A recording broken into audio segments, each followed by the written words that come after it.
morning and answer everyone's question. Yeah, these items are for sale. Everything will go to charity when we're done here today. Good morning and thank you for coming. Over the last several months, our organized retail theft task force worked on 2 long-term investigations. It was all in an effort to identify, locate, and dismantle organized retail theft.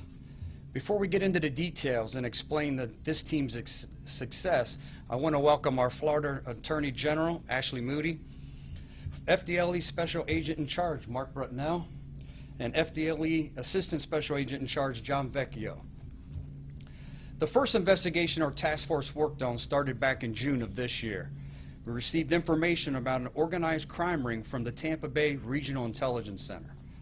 After developing probable cause, we obtained and served a court-authorized search warrant for a home at 2611 Emma Street East.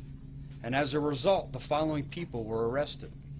20-year-old Samia Harris, 35-year-old Pernell Bethel, 64-year-old Clarence Walters, and 42-year-old Ronald West. After interviewing those arrested, our team determined that 39-year-old Lee York was the leader of this organized crime ring. York has 21 previous felony convictions. Thanks to the great work by investigators, York is now facing a number of charges, including child neglect and maintaining a dwelling for drug use.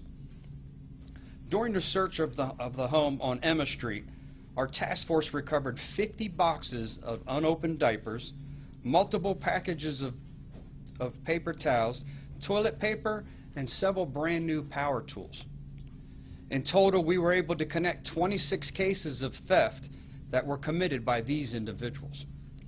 We couldn't be more appreciative of the partnership we share with the statewide prosecutor's office, who is charging these 3, Lee York, Ronald West, and Samia Harris, with racketeering and conspiracy to commit racketeering.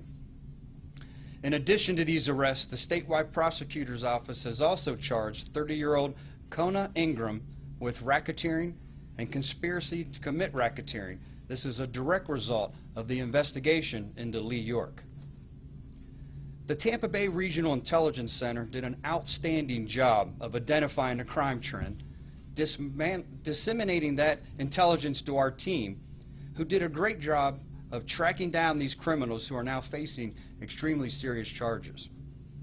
Our next investigation started in July of this year and centers around a home at 3009 West Crest Avenue. Information for this case was received from the Polk County Sheriff's Office and the Florida Department of Law Enforcement and involved the Cuban theft organization. The home was being used to store and distribute stolen property, some of which we have on display here today. The task force was able to pinpoint 45-year-old Jose Valdivia Quiones as the head of this organization. The task force used confidential sources to conduct 2 stolen merchandise transactions from the home.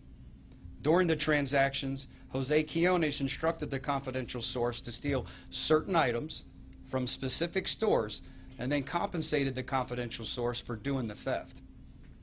With this information, the task force obtained a search warrant, arrested Quiones, and recovered more than 1,100 pair of brand name shoes, more than 500 bottles of unopened cologne, multiple personal grooming items, clothing, purses, and high-end watches, including a Rolex.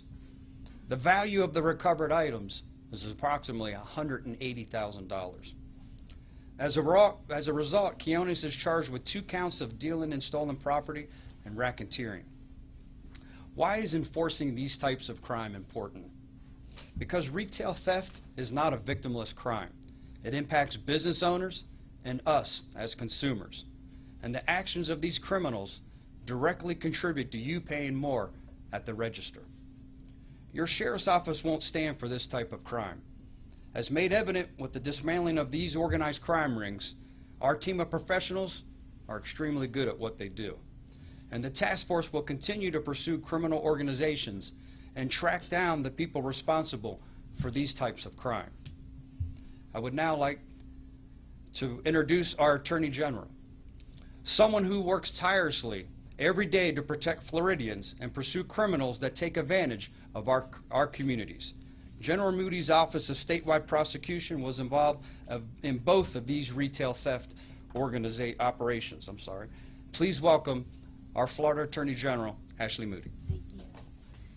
Well, good morning, and thank you for being here. Thank you for your attention to the culmination of an incredibly successful investigation, and what we can assure you will be a prosecution will hold these individuals accountable to the fullest extent of the law.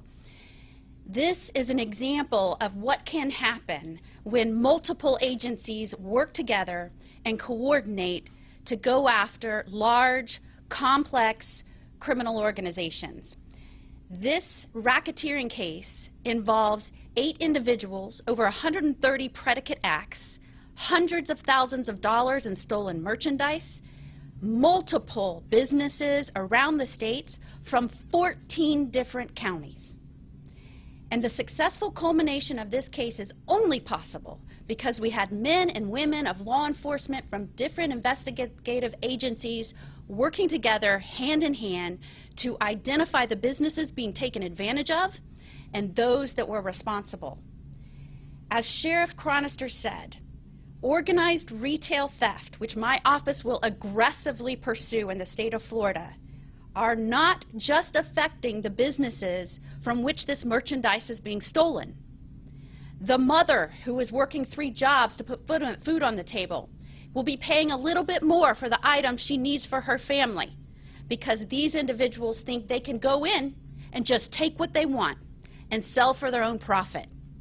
These businesses were getting hit 8 to 10 times a day. This was a full-time job for those individuals involved in this criminal organization, and I am proud to say we are announcing here today the final arrest in taking down those bad actors. When law enforcement works together and they do what they do best, share information, share intelligence, that is bad news for the bad guys. And we're proud to be a part of this. The Attorney General's Office and the Office of Statewide Prosecution will continuously, aggressively pursue those that are increasing prices for the citizens of Florida and stealing from Florida businesses. Thank you again for your attention today and being here to acknowledge the hard work of our law enforcement men and women. Thank you, General Moody. I'd now like to invite Florida Department of Law Enforcement Special Agent in Charge, Mark Brunell, to share a few words. Thank you, Sheriff. Appreciate it. Good morning. Just like the AG said, organized retail theft investigations like this one are usually complex and can require more investigative hours than other cases. In cases like this, it's easier to arrest the lower level players, but that does little to make our community safer. To really make a difference, it's vital to go after the organizational leaders like Jose Valdivia-Quinones. Oftentimes, as you can see in this case, retail theft is just one of the crimes committed by the members of the organization. In addition to driving up costs for all of us on consumer goods, these organizations are often involved in other illegal activities like drugs and violent crimes. When we dismantle the entire organization, we not only see a decline in overall retail thefts, we also make our community a safer place to live. Because of the time commitment and investigative expertise required in these cases, teamwork is vital. I'm proud of our partnerships with the Hillsborough County Sheriff's Office and our private partners, as well as Office of Statewide Prosecution. Working together, we are more effective in making Tampa Bay safer. Thank you. Thank you, Sheriff. At this time, the 3 of us will attempt to answer any questions you may have. I would just ask, Sheriff, how many people were involved? I mean, this looks like it's a pretty extensive operations. The ones, I'm talking about the one with the shoes and the cologne and watches, things of that nature. How many people were involved in that one? It was quite a widespread organization, and in some of this, Quinones almost had like his own convenience store where people would stop by and shop for what they wanted. He was compensating people with crack cocaine for payment, feeding that cycle of addiction, taking advantage of people who are addicted to crack cocaine, as well as we're aware of some of this was being sold out of state, some of it even being sold back to Cuba. Apparently there's a tremendous markup, the items that are able to be sent overseas. So I looked at the court documents, and one really popular item that they kept taking 11 people was baby formula. Can you talk about the dangers of that being sold on sites like Craigslist and OfferUp in our community? Absolutely. I think it's extremely dangerous, and it's an extremely fraudulent crime as well. Business owners, because a lot of it's back with EBT and government assistance, are paid to put these items on their shelf. So they get compensated from the government from putting these items on the shelf.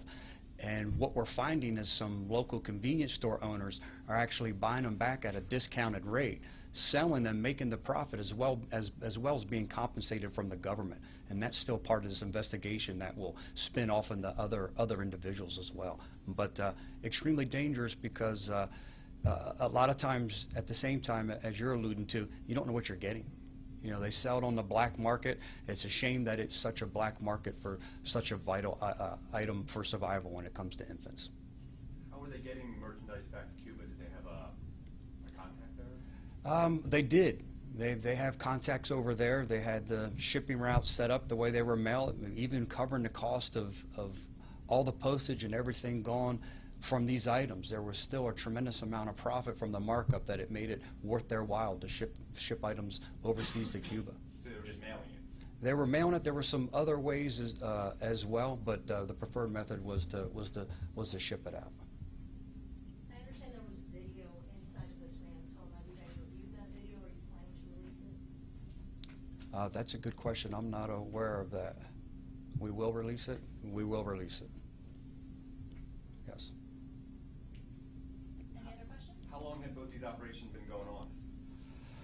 That's hard to tell. We got into them in the beginning of June, but I think as organized as they are, I think they were going on for quite some time. I think that's why it was such a wonderful job by our regional intelligence center to identify this trend and pass it on. And for those who aren't aware of our regional Tampa Bay Regional Intelligence Center does an amazing job working with all the local agencies here in the Tampa Bay area.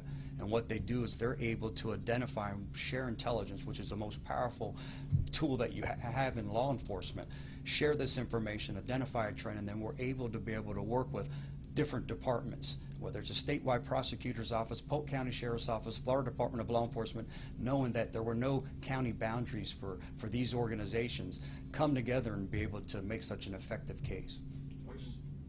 Go ahead. When did arrests begin and end? Arrest began in June. And Sheriff, which stores are we talking about? Did they steal these items from? Yeah, great question. They came from mainstream stores that all of us shop at: CVS, Publix, Walmart, the shoes from Ross, places where we're going to pay as consumers a lot more money to cover the cost of these losses. And then I know you mentioned Valdivia Quinones. Are there any additional arrests in addition to him? No, the last one was the female that we spoke about. She was the last one, and I commend the statewide prosecutor's office for being so diligent and developing the probable cause to be able to appropriately charge her for these crimes as well. Thank you, everyone. Have a wonderful day.